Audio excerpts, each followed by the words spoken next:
Hello again my friends, this is the boy needs dog and welcome to the channel where I talk about, play, rank and review games on the Evercade old and new. In today's episode we are jumping a car and ranking the Toaplan Arcade 4 collection. There are 6 games in this collection and unlike the third one there is a bit more variety and it's a bit more super pocket friendly I would say. Because we aren't looking predominantly at Tatty on Toast mode games. Should be interesting, let's get stuck in. Number 6. And in last place, at 6, is Pippi Bby, developed by Toaplan and released for the arcades in 1991. In Pippi Bby, you're a spy infiltrating a series of gangster hideouts, use stairs and elevators to get around, plant bombs in the computer terminals, and get out before the whole place blows up. Now initially I really dug this game, and it's not as if I can't stand it now, but there are certain elements that left me frustrated. Enemies camping by the only lift or area you need, and so clumped together if you try to attack one you'll get overrun with the others. And areas like the trampoline from the second section, although admittedly cool and far more freeing than the confinement of the lifts, soon become a bit of a fecker whenever you try to use one. There'll be some enemy on a higher or lower ledge that joins the trampoline jumping just after you, and there's no way you can escape getting caught. Admittedly, sometimes there's a chance to slip out of the way. And less said about the badly drawn ladies as reward for completing an area with the ability to perv up and down when a whole section is complete. Definitely a sign of the times that adds nothing to the actual game itself or even makes sense within the context. Mila, I sound like a bit of a prude, but I ain't. It just seems pointless if it's not integrated. That's all I'm saying. But I'm glad we're saved the complete cringe of them being completely naked.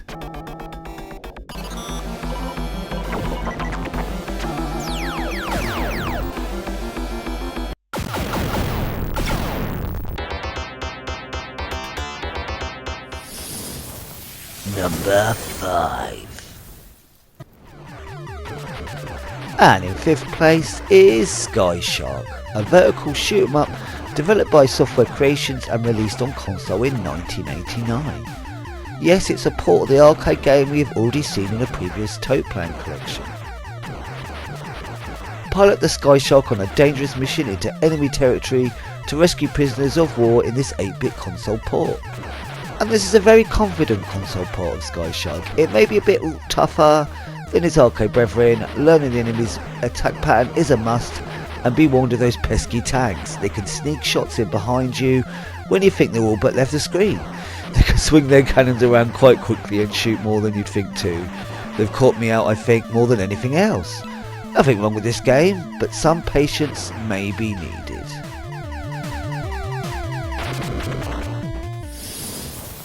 Number 4. And in 4th place is Knuckle Bash, a beat 'em up developed by Toaplan and released for the arcades in 1993. The Madball Group is a corrupt wrestling organisation that taints the reputation of the sport. 3 former members set out to recruit allies and dismantle the group, and it's up to you to help them. Yes, you.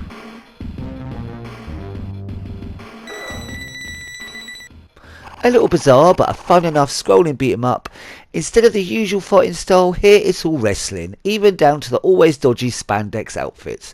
But should it be any other way? I think not.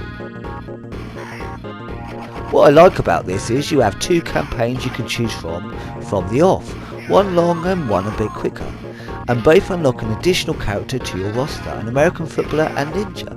Sadly, whichever one you go for second you can only really use in the final fights. It's still cool, but wish we had a longer final campaign to give the character its due. The game isn't very long, has you fighting the usual assortment of weirdos with a variety of cool moves, some with absolutely devastating special moves, before you learn you can actually grab some of them mid-air in the throes of it, if you activate your special move at the right time. The game doesn't outstay its welcome and fun for an hour of your time. I don't know if it's something I could ever approach 1 credit, as though I start pretty well, later fights for me ascend into coin guzzling madness, but I love it all the same.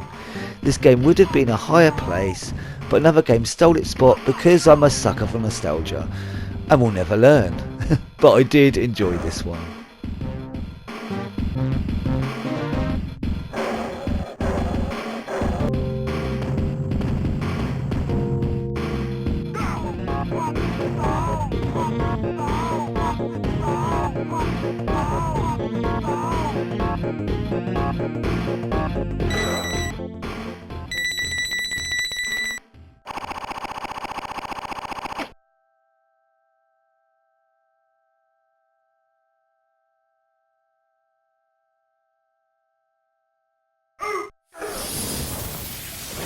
Number 3.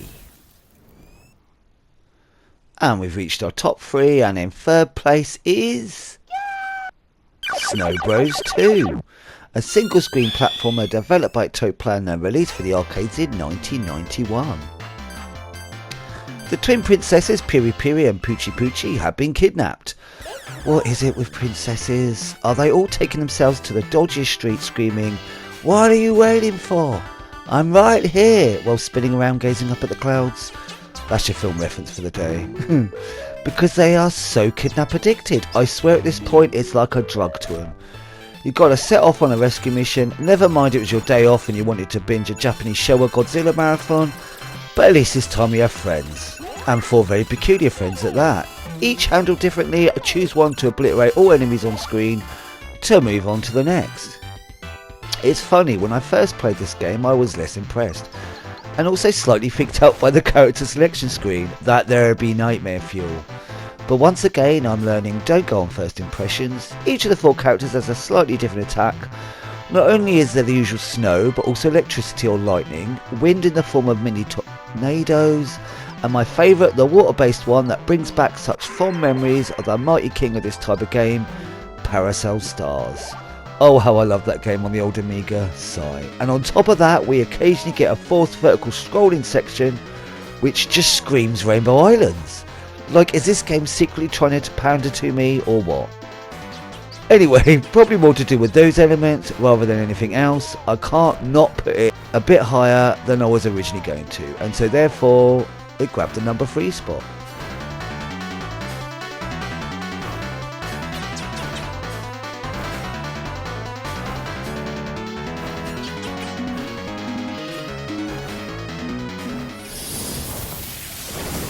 Number 2. And just missing out the top spot, at number 2 it's Doggying. I think that's how you pronounce it. It's got dog in the title, I ain't complaining. No dogs though. Shockingly, it's a vertical scrolling shoot 'em up, developed by Toaplan and released for the arcades in 1992. Robotics have taken control of a police communication centre on the planet Dino. It's up to you to take command of the newly commissioned variable bomber Selpha, I don't know, and recapture the base from the enigmatic mechanical forces. But where are the bloody dinosaurs? This is a gorgeous but hard shoot 'em up, made harder still by the continuous screen always putting you back to checkpoints, meaning you have to actually learn each section and not just spam through even on endless credits. I always applaud that method, even if it makes it that much harder to get through. It just feels more rewarding when you do get past that tricky section you've been working on for half an hour or more. Weapon icons cycle through 4 colours, collect them on the desired colour. The orange flavour is my favourite. It's a shame you can't power up further, but key is learning which works best for which section and switching between them when needed. And they do pop up enough that if you feel you got it wrong, it shouldn't be too long before you get another chance. You just gotta hang around until it cycles to the preferred option again. You also have a tractor beam behind you to grab enemies or even player 2 for more firepower. But I found it tricky to do at times and must admit I forgot about it through most of the game. Still an awesome addition you should really try on your playthrough.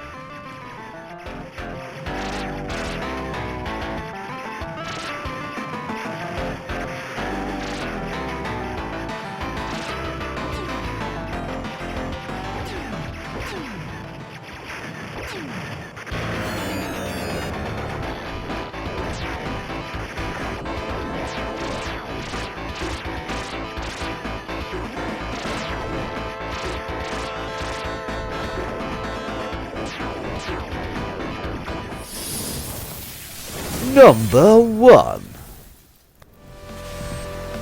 And we're finally here in first place is Grindstormer, a vertical scrolling shoot 'em up developed by Toaplan and released for the arcades in 1993. In the year 2210, the Ultimate Arcade Machine was released. Players everywhere were quickly hooked on it, but they soon started disappearing under unknown circumstances. You play the role of a secret agent assigned by the government to investigate the phenomenon. Your mission: uncover the truth behind the game NA00 Spacefighter craft, which appears to be at the centre of the abduction mystery. Guys, is this as close as we get to playing The Last Starfighter? As a kid I always wanted that to happen to me. Either that or Flight of the Navigator. And side note, if you want to see the best opening to any movie ever, watch Flight of the Navigator. Why, you ask? It's only a field of doggos catching frisbees in slow-mo to music. Like I swear, that can never be beaten. Should have won an Oscar. Anyway, on to my first place. I love this one. I love the background and kind of foreground moving parts of the landscape, like giant pieces of debris smashing into each other and passing that you must navigate around. It's a tricky shooter, but even from the off, you feel like you are making more progress than other shooters in this collection. Search drones are my favourite pickup, as it allows you to keep attacking something even though you have to manoeuvre out the way from bullets or other enemies. Also, it may take a moment to get used to piloting your craft at full speed. It ain't half zippy, but not in a Bungle and George kind of way. Oh, there's a deep flashback for some of you.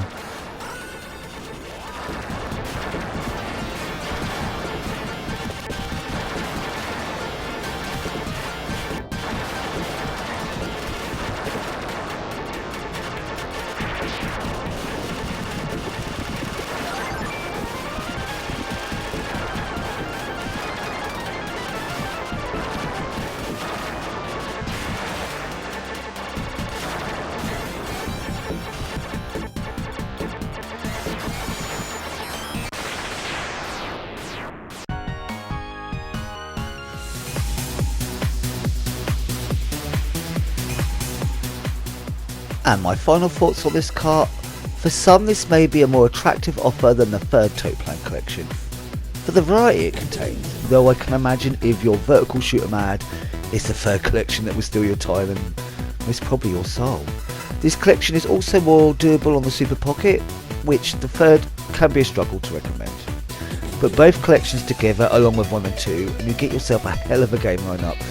I have no real complaints at all. I think these collections are a wonderful love letter to Toaplan's awesome library, and it's great to have got as many as 4, whereas some others we are still on 1, probably never to increase. I will always wish for a Team 17 collection too, Assassin, Anyone, the original Alien Breed and the 2 slightly dodgy 3D ones. I don't know how it will work with Super Stardust, but one can always dream, and I know Super Frog is out of the question, and that's something I'll just have to live with. But back to this cart, and yes, it's a good one, even if it doesn't cover the big ones. It's still lovely to get to play their other work. Wonderful stuff. Please go buy it. And if you made it here to the end of the episode, thanks ever so much for joining me. Leave a thumbs up or comment if you'd like. But even if not, I'm still chuffed you poked your head in for a goosey gander.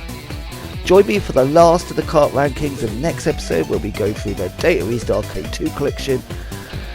And we also have the end of year episode coming, where I'll be looking back over the year, ranking my favourite collection and game of the year on Evercade, and squeezing that Life on Mars review in if time permits, but we're getting close.